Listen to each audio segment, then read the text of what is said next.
آپ نے پہلے بچے کی پیدائش پر کسی باپ کو زچہ خانہ کے سامنے تیزی سے چہل قدمی کرتے اور تلے اوپر سگریٹیں سلگاتے دیکھا ہے۔ آپ کو معلوم ہوگا کہ ایسے موقعوں پر وہ کتنا پریشان ہوتا ہے۔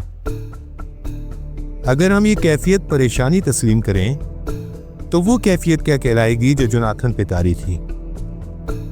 جوناتھن زچہ خانہ کے سامنے نہایت تیزی سے چہل قدمی کر رہا تھا اور تلے اوپر سگریٹیں سلگا رہا تھا اور غلط کنارے سے سلگا رہا تھا، یعنی جس طرف فلٹر ٹپ لگی ہوتی ہے۔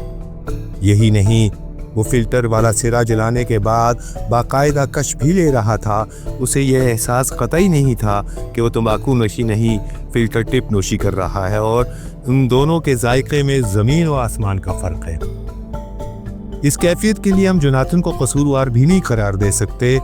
بات ہی ایسی تھی، اگر اس کی جگہ آپ ہوتے تو آپ بھی فلٹر ٹپ نوشی کرنے لگتے۔ ایک شام جوناتھن اپنی بیوی کے ساتھ آخری بار چڑیا گھر کی سیر کے لیے گیا تھا۔ اب جوناتھن یا اس کی بیوی کو دنیا کی تمام دولت بھی پیش کر دی جائے تو وہ اور اس کی بیوی چڑیا گھر کے اندر قدم رکھنے کے لیے تیار نہیں ہوں گے، کبھی نہیں۔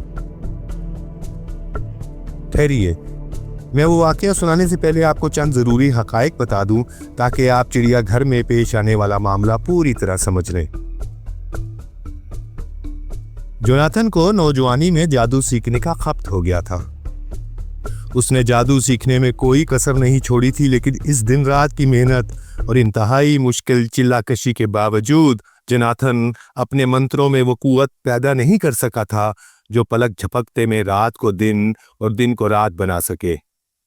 البتہ وہ ایک منتر سیکھنے میں کامیاب ہو گیا تھا جسے پڑھنے سے وہ کسی بھی آدمی کو کسی بھی جانور کی شکل میں تبدیل کر سکتا تھا، اور وہی منتر پڑھنے سے اسے دوبارہ انسانی حیت میں لا سکتا تھا۔ یہ منتر اگر کسی کمینے شخص کے ہاتھ لگ جاتا تو وہ اس سے بہت فائدہ اٹھاتا، کچھ اور نہیں تو وہ معاوضہ لے کر دوسروں کے دشمنوں ہی کو جانور میں تبدیل کر سکتا تھا۔ لیکن جوناتھن کمینہ آدمی نہیں تھا اور نہ لالچی تھا۔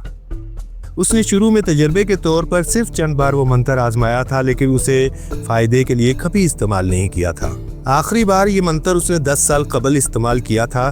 اس وقت اس کی عمر 30 سال تھی۔ وہ ایک خوبصورت لڑکی کی گرہ گیر زلف کا شکار ہو کر اس سے شادی کر چکا تھا۔ شادی کے بعد اس نے اپنی نئی نویلی دلہن سے اپنے اس کمال کا ذکر کیا۔ اس نے ایک وقت میں اپنے شوہر کی بات پر یقین کرنے سے انکار کر دیا۔ یہی نہیں، اس نے اپنے شوہر سے کہا کہ اگر وہ سچا ہے تو اپنا دعویٰ عملاً ثابت کر کے دکھائے۔ آپ جانتے ہیں کہ بیوی کی زبان میں کیسی تاثیر ہوتی ہے، اور وہ بیوی جس سے شوہر کو بے پناہ محبت ہو اور جو تازہ تازہ اس کے گھر آئی ہو۔ چنانچہ جوناتھن نے منتر پڑھا اور اپنی بیوی کو ایک خوبصورت بلی میں تبدیل کر دیا۔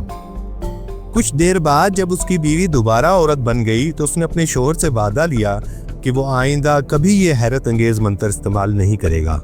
آپ کو معلوم ہے نئی نویلی دلہن جس سے شوہر کو عشق ہو کتنی جلدی اس سے کوئی بھی وعدہ لینے میں کامیاب ہو جاتی ہے۔ جوناتھن نے اس وعدے کی پابندی بھی کی، لیکن ایک بار اسے اپنا وعدہ توڑنا پڑا۔ وہ دونوں ہاتھوں میں ہاتھ ڈالے چڑیا گھر کے ایک سنسان راستے پہ چہل قدمی کر رہے تھے۔ اس روز تعطیل نہیں تھی، شام بھی ہو گئی تھی، اس لیے چڑیا گھر میں دور دور تک کوئی آدمزاد ان دونوں کے سوا نظر نہیں آ رہا تھا۔ ٹہلتے ٹہلتے وہ چڑیا گھر کی کھائی کے پاس پہنچ گئے۔ چڑیا گھر کے منتظمین نے یہ کوشش کی تھی کہ ہر جانور کو اس کے مزاج کے مطابق جنگل جیسے ماحول میں رکھا جائے۔ ریچھوں کے لیے زمین کا ایک بڑا قطع خاص گہرا کھودا گیا تھا اور ان کی شب بسری کے لیے جگہ جگہ غار بنا دیے گئے تھے۔ وہ دونوں اس کھائی کے پاس کھڑے ہو گئے۔ جوناتھن کی بیوی ریلنگ پہ جھک کر ریچھ دیکھنے کی کوشش کر رہی تھی، لیکن کھائی میں کوئی ریچھ نظر نہیں آ رہا تھا۔ سارے ریچھ اپنی غاروں میں چلے گئے تھے۔ ریلنگ زیادہ اونچی نہیں تھی، بدقسمتی سے جوناتھن کی بیوی کا توازن بگڑ گیا اور وہ کھائی میں گر پڑی۔ یہ ایک تعجب خیز بات ہے کہ اتنی اونچائی سے گرنے کے باوجود اسے کوئی چوٹ نہیں آئی اور وہ فوراً اپنے قدموں پر کھڑی ہو گئی۔ جوناتھن کی بیوی نے کپڑے جھاڑتے ہوئے اوپر نگاہ کی اور اپنے شوہر کی طرف دیکھا، پھر ہونٹوں پہ انگلی رکھ کر قریبی غار کی طرف دیکھا۔ جوناتھن اس کا مطلب سمجھ گیا۔ وہ یہ چاہتی تھی کہ جوناتھن فوراً چڑیا گھر کے منتظمین کو مدد کے لیے بلائے، اور یہ کام نہایت خاموشی سے ہوتا کہ غار میں سویا ہوا ریچھ بیدار نہ ہونے پائے۔ جوناتھن نے اس بات میں سر ہلایا پھر ہاتھ ہلا کر اپنی بیوی کو مطمئن رہنے کا اشارہ کر کے پلٹا ہی تھا کہ اس نے نیچے سے اس کی خوف زدہ چیخ سنی۔ جوناتھن نے جلدی سے نیچے دیکھا، ایک ریچھ غار سے باہر نکل آیا تھا۔ وہ جثے اور ڈیل ڈول سے نوجوان نظر آتا تھا۔ وہ خوفناک انداز میں غراتا ہوا اس کی بیوی کی طرف بڑھ رہا تھا۔ اس کے تیور بے حد خطرناک تھے، جیسے وہ اس عورت کے چیچڑے اڑا دینے کے موڈ میں ہو۔ اب اپنی محبوب بیوی کی جان بچانے کے لیے جوناتھن کے سامنے صرف ایک راستہ تھا کہ وہ منتر پڑھ کر اسے وقتی طور پر ریچھنی بنا دے۔ ریچھ انسانوں کا دشمن ہوتا ہے، اپنی مادہ کو دشمن نہیں ہوتا۔ جوناتھن نے جلدی منتر پڑھا۔ منتر مکمل ہوتے ہی اس کی بیوی ریچھنی میں تبدیل ہو گئی۔ منتر پڑھتے وقت جوناتھن کو گمان بھی نہیں تھا کہ ایک نوجوان ریچھ کو اگر اچانک ایک نوجوان ریچھنی نظر آ جائے تو اس پر کیا رد عمل ہوگا۔ وہی ہوا جس کا جوناتھن کو گمان بھی نہیں تھا۔ نوجوان ریچھنی کو تنہا اور بے یار و مددگار دیکھ کے ریچھ کی نیت خراب ہو گئی۔ جوان خون جوش مارنے لگا اور ریچھ تمام اخلاقی قدروں کی دھجے اڑا کے بے حیائی اور بد کرداری پہ اتر آیا۔ جوناتھن کی بیوی نے، جو اس وقت ریچھنی بنی ہوئی تھی، ذرا بھی مزاحمت نہیں کی۔ اس واقعے کا بدترین پہلو یہ ہے کہ انہوں نے اپنی بد کرداری پوشیدہ رکھنے کی زحمت بھی گوارا نہیں کی، حالانکہ ریچھ کا غار صرف چند گز کے فاصلے پر تھا۔ جوناتھن ریلنگ پکڑے ہوئے، ہونٹ کاٹ کے اور پہلو بدل کر یہ شرمناک معاملہ ختم ہوتے ہوئے دیکھتا رہا۔ اسے پورا احساس تھا کہ اس معاملے میں اس کی بیوی کا کوئی قصور نہیں ہے، وہ بے گناہ ہے اور فرشتوں کی طرح معصوم ہے۔ ریچھ کے سر سے مستی کا نشہ اتر گیا تو وہ اپنے غار میں چلا گیا۔ جوناتھن نے فوراً الٹا منتر پڑھا اور اس کی بیوی دوبارہ عورت بن گئی۔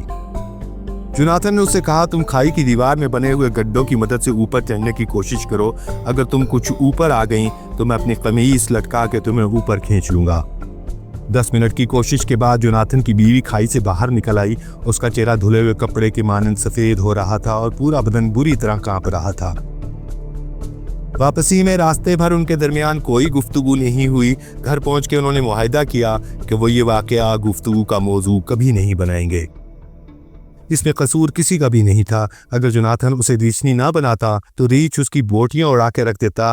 ریچھنی بننے کے بعد اس کی بیوی ریچھ کی دست درازیوں کا کسی طرح مقابلہ نہیں کر سکتی تھی۔ اس صورت احوال کا تمام فائدہ ریچھ کو پہنچا۔ اس کی قسمت میں مفت کا مال لکھا تھا۔ معاہدے پر چند ہفتوں سے زیادہ عمل نہیں ہو سکا۔ ان کی شادی کو 10 سال سے زیادہ ہو گئے تھے اور انہیں بچوں کی بے حد خواہش تھی، لیکن 10 سال کی طویل مدت کے باوجود ان کی خواہش پوری نہ ہو سکی تھی۔ یہ مکروہ واقعہ پیش آنے کے صرف 3 ہفتے بعد جوناتھن کی بیوی نے اسے یہ دہشتناک خبر سنائی کہ وہ امید سے ہے۔ کیا آپ نے پہلے بچے کی ولادت پر کسی باپ کو زچہ خانہ کے باہر تیزی سے ٹہلتے اور ایک سگریٹ سے دوسری سگریٹ جلاتے ہوئے دیکھا ہے؟ اس موقع پر وہ دنیا کا پریشان ترین آدمی نظر آتا ہے۔ اگر ہم یہ کیفیت پریشانی تسلیم کر لیں تو وہ کیفیت کیا کہلائے گی جو جوناتھن پہ طاری تھی؟